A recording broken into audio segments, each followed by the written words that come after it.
বাহ বেশ। এটাকে ইংরেজিতে বলবে মার্ভেলাস। মার্ভেলাস এর মানে হচ্ছে বাহ বেশ। সাবাস। সাবাস শব্দটি তোমরা ইংরেজিতে বলতে পারো ওয়েল ডান। ওয়েল ডান অর্থাৎ সাবাস। বাহ সুন্দর, এটিকে ইংরেজিতে বলবে বিউটিফুল। ঠিক আছে, বাহ সুন্দর এর অর্থ হচ্ছে বিউটিফুল। হাই ভগবান, যদি এই শব্দটি ইংরেজিতে ব্যবহার করতে চাও তাহলে বলবে ওহ গড। ওহ গড অর্থাৎ হাই ভগবান। সুন্দর হয়েছে তো, এটা ইংরেজিতে বলবে ডান ওয়ান্ডারফুলি। ডান ওয়ান্ডারফুলি এর অর্থ সুন্দর হয়েছে তো। নিশ্চয়ই এর অর্থ অফকোর্স।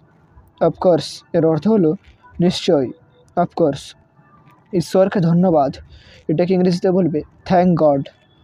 থ্যাংক গড এর অর্থ ঈশ্বরকে ধন্যবাদ। ঈশ্বর তোমার মঙ্গল করুন, এর অর্থ may God bless you. May God bless you এর অর্থ হচ্ছে ঈশ্বর তোমার মঙ্গল করুক। আপনাকেও অথবা তোমাকেও। Same to you. Same to you এর অর্থ হচ্ছে আপনাকেও অথবা তোমাকেও, সেম টু ইউ। খুবই সুন্দর, এটাকে ইংরেজিতে বলবে এক্সিলেন্ট। এক্সিলেন্ট খুবই সুন্দর অর্থাৎ এক্সিলেন্ট। অত্যন্ত দুঃখের ব্যাপার এর অর্থ হাউ স্যাড। হাউ স্যাড অত্যন্ত দুঃখের ব্যাপার, এটাকে ইংরেজিতে বলতে পারো হাউ স্যাড।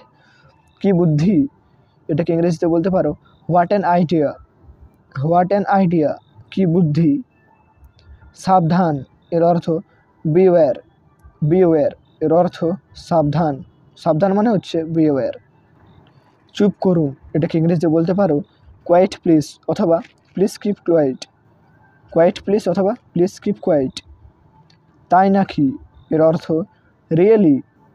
রিয়েলি এর অর্থ হচ্ছে তাই নাকি, রিয়েলি। এই দিন বারবার ফিরে আসুক। Many many returns of the day. Many many returns of the day এই দিন বারবার ফিরে আসুক। তাড়াতাড়ি চলো।